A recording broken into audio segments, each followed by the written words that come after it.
देशभरि कोरोनाको प्रकोप बढे तापनि पश्चिम बङ्गाल ममता सरकारको स्वास्थ्य व्यवस्था सठिक नभएकोले आज पश्चिम बङ्गालमा पनि कोरोनाले धेरै प्रभावित पारिरहेको छ। यद्यपि ममता ब्यानर्जी स्वयं पश्चिम बङ्गालको स्वास्थ्य मन्त्री पनि हुन् भनी आज सिलिगुडी नगरपालिका बीजेपी प्रत्याशीका चुनाव प्रचारमा ओर्लेका दार्जिलिङ सांसद राजु विष्टले पत्रकार सम्बोधनमा बताएका छन्।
भारत माता की जय। रोड बताइए कहाँ सीधा चल रहा है।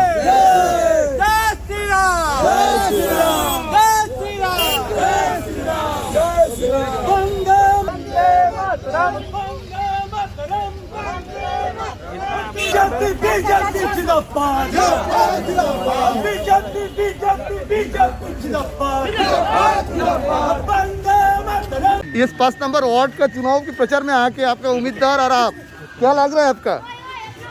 देखिए, पब्लिक का, जनता का रुझान और रुझाव बिल्कुल स्पष्ट है। अनीता महतो जी, मैंने 1 घंटे में ये भांप लिया कि यहाँ की बहुत लोकप्रिय कैंडिडेट है और मैं इतना दावे के साथ कह सकता हूँ, जितना मेरे को अपनी थोड़ी चुनाव की या राजनीति की जितनी समझ है, उससे मैं ये स्पष्ट कह सकता हूं कि इनका भारी मतों से जीतना ये तय है। क्योंकि ये सिर्फ चुनाव के समय प्रचार के लिए नहीं उतरी, ये सालों से 5 नंबर वार्ड 10,000 से ज़्यादा जहाँ की जनसंख्या है, उन जनता के बीच रही है। भले ही ये बहुत कुछ नहीं कर सकी, क्योंकि ये काउंसलर भी नहीं थी, ये विधायक भी नहीं थी, इसके बावजूद भी यहाँ की जनता के जो दुख है, जो पीड़ा है, जो तकलीफ है, चाहे साफ सफाई की हो, सड़कों की हो, पानी की हो, बच्चों की स्वास्थ्य की हो, ये इनके मन में कष्ट है। और मैं ये दावे से कह सकता हूँ, इनकी जीत निश्चित है। जिस दिन ये काउंसलर बन जाएगी, उसके बाद मैं ये भी वादा करता हूँ कि जो भी इस वार्ड की समस्या है, उसका समाधान जो है, मैं कोशिश करूंगा 6 महीने में पूरी समस्याओं का समाधान हो। उस समस्या का समाधान के लिए काम शुरू हो 6 महीने के अंदर अंदर। मैं ये भी वादा आपके माध्यम से ईमानदारी से करना चाहता हूं और आप अनीता जी को भारी मतों से जिताएं। बाकी जिम्मेदारी पूरी भाजपा टीम की रहेगी, भाजपा परिवार की रहेगी। नमस्कार। माहौल वर्तमान समय में देख रहे हैं, क्या कहेंगे? देखिए, माहौल पूरी तरह बीजेपी के पक्ष में है, क्योंकि पश्चिम बंगाल की यह सच्चाई है कि जनता टीएमसी से त्रस्त है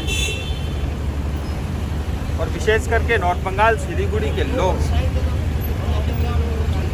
टीएमसी जिस तरह की हिंसा की राजनीति करते हैं, उसको बर्दाश्त नहीं करते। और सीपीएम के कॉरपोरेशन में रहते हुए सिलीगुड़ी की सूरत जो है नहीं बदली। जनता चाहती है कि यहाँ की साफ सफाई हो। पानी जो बारिश के समय ठहर जाता है, उसके कारण डेंगू होती है, लोगों को मृत्यु होती है, उसका समाधान हो। ड्रेनेज सीवरेज की बहुत बड़ी समस्या है, पीने की पानी की बहुत बड़ी समस्या है। 9 नंबर वार्ड जहाँ मैं अभी घूम रहा हूँ, सड़कें टूटी हुई है, उसकी मरम्मत नहीं होती। और काउंसलर जो है जब तक काउंसलर रहते हैं कोई काम होता नहीं है। अंत में जो है पिकनिक या तीर्थ स्थान ले जाने से जो है वार्ड की स्थिति उससे नहीं सुधरती। मैं आपके माध्यम से 9 नंबर की जनता से अपील करना चाहता हूं कि अमित जैन जो हमारे युवा और जुझारू कार्यकर्ता हैं बीजेपी के, उनको हमने मैदान में उतारा है। मैं आपके माध्यम से यही कहना चाहूँगा, बहुत सारे सपने हैं आपके और हमारे सिलीगुड़ी को लेकर के, लेकिन सिलीगुड़ी को जिस तरह से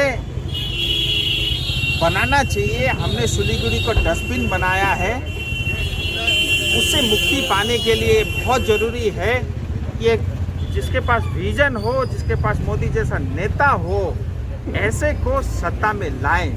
और कॉरपोरेशन अपने आप में सिलीगुड़ी की सरकार है।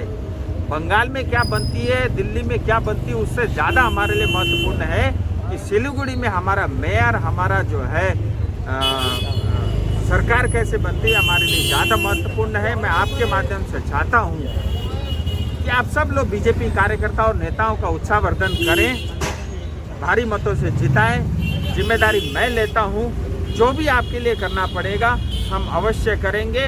सिलीगुड़ी से लेकर के कलकत्ता पार्लियामेंट तक अगर कोई विषय रखना होगा तो भी हम अवश्य रखेंगे। आने वाले समय में सिलीगुड़ी में बहुत अच्छी सड़कें रहा है। सिलीगुड़ी के चारों तरफ रिंग रोड बनने का उसकी स्वीकृति हो चुकी है। ऐसे तमाम काम होने वाले हैं। 2022 के अंत तक हर एक घर तक पीने का साफ और 24 घंटा पानी मिलेगा। और जिस तरह से 8 नंबर हो, 9 नंबर में ये जो लाइट और बिजली की तारें जो है बिखरी पड़ी हुई, इसका समाधान हम करेंगे। और हर वार्ड के अंदर में 47 वार्ड में, हर एक वार्ड के अंदर में पीएचसी का हम लोग गठन करेंगे, प्राइमरी हेल्थ सेंटर हम बनाएंगे। आज देखिए, कोविड के समय में 2 साल से ज़्यादा का समय हो गया, उसके बावजूद भी पश्चिम बंगाल सरकार ने कुछ नहीं किया। CPM tested, TMC tested, fail. मेरा अपील है आप सबसे कि ऐसे लोगों को हम सत्ता में न बिठाएं जिनसे हम कोई उम्मीद रख ही नहीं सकते। ये बूढ़े हो गए हैं, थक चुके हैं, इनका दिमाग थक गया है।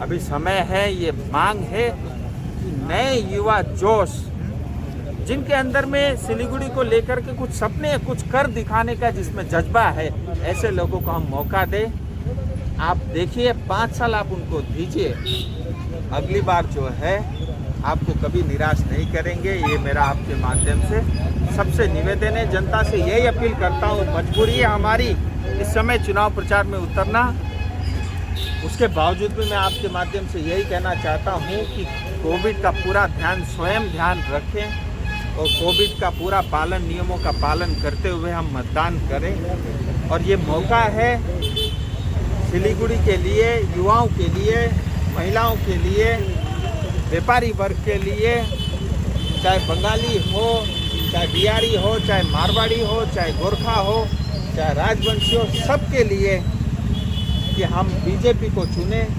और जिस तेज़ी से देश में मोदी जी के नेतृत्व में काम हो रहा है, उसी तरह सिलीगुड़ी में हो। ये ठग की सरकार, ये चोरों की सरकार, ये भ्रष्टाचारी सरकार, ये गाय तस्करी करने वाली सरकार, ये बंगाल को जो है लाचार अवस्था तक पहुंचाने वाली सरकार, ये दार्जिलिंग तराई डूवर्स को डुबाने वाली सरकार, हमसे टैक्स ले करके हमको पीटने वाली सरकार को जड़ से उखाड़ के हमें फेंकना होगा। मैं कोई ज्योतिषी नहीं हूँ और मैं आंकड़ों पे नहीं जाना चाहूँगा। मैं इतना आपको ज़रूर कह सकता हूँ, बहुमत से हमारी कॉरपोरेशन बनेगी। फिर भी अगर आंकड़े की आप बात करोगे, मैं कॉन्फिडेंट हूँ कि इस समय जो है हम 36 सीटों में आगे चल रहे हैं। अभी भी चुनाव के लिए 10-11 दिन का समय है। हम और मजबूती के साथ लड़ेंगे। हमारा चुनाव तो आज से शुरू हो रहा है, बिल्कुल बच चुका है। और हमारे सब विधायक से लेकर के सांसद और सब कार्यकर्ता अब इस काम में लग गए हैं। अगले 10-12 दिन में स्थिति आपको और अच्छी मिलेगी, क्योंकि हम साफ है, हम ईमानदार है। एक तरफ से भ्रष्टाचारी है जिन्होंने कई साल तक लूटा है। हमारा जो है स्पष्ट काले क्या वाइट पेपर की तरह हमारा पूरा एकदम क्लीन है। हमने आज तक कोई अन्याय, अत्याचार, भ्रष्टाचार, चोरी, डकैती या वसूली का काम नहीं किया है। और एक तरफ जिन्होंने पूरी ज़िंदगी में एक व्यक्ति जो पाप कर सकता है वो करके बैठे हुए हैं, इसलिए जनता स्वयं अच्छे लोगों को चुनेगी।